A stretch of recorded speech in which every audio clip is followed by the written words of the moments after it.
Nimelt siis täna üritame seda 200 tonnist diiselrongi venitada, vedada, tõmmata 15 meetrit, kui läheb.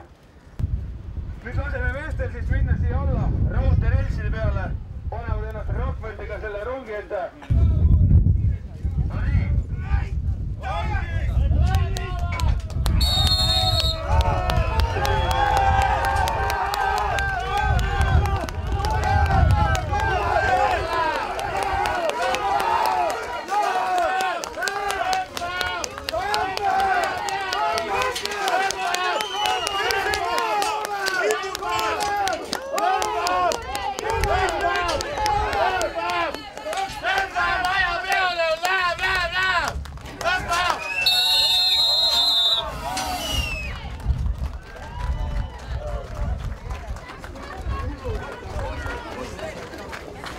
No nii, 15 meetrit, 200 tonni, teeme aplausi!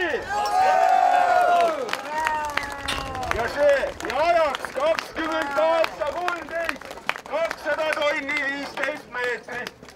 No, kuuekesi tassisite seda 200 tonnist vedurit, kas üksi ei jaksanud siis? Ei tea, oleks proovi, võib oleks jõudnud ka. Et see redel on ees, see on päris suureks abiks, kui saad jalad ja käed tööle panna. Millega siis kõige rohkem sellist seda tööd tehakse? Kas just kätega tõmbamist, jalgadega lükkamist, seljaga?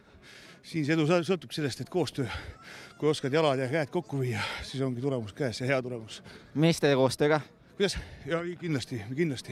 Kas te olete siis selline üks suur võistkond või olete ikkagi karmid konkurendid? Me oleme üks suur pere ja võistlusel suured konkurendid. Kuidas te selle ajaga praegu rahul jäite, mis ta oli 20 millegagi sekunditest? Ma arvan, kui seda asja harjutada, teeks veel kiirema ja kindlasti kohe. Kuidas see ilm on? No, mõned inimesed siin raskusi sellise tuulega kõndimisega, teie siis tõmbate veel vedurit selle taga? Ei ole probleem, eks ilm on karm, aga karmid mehed ka.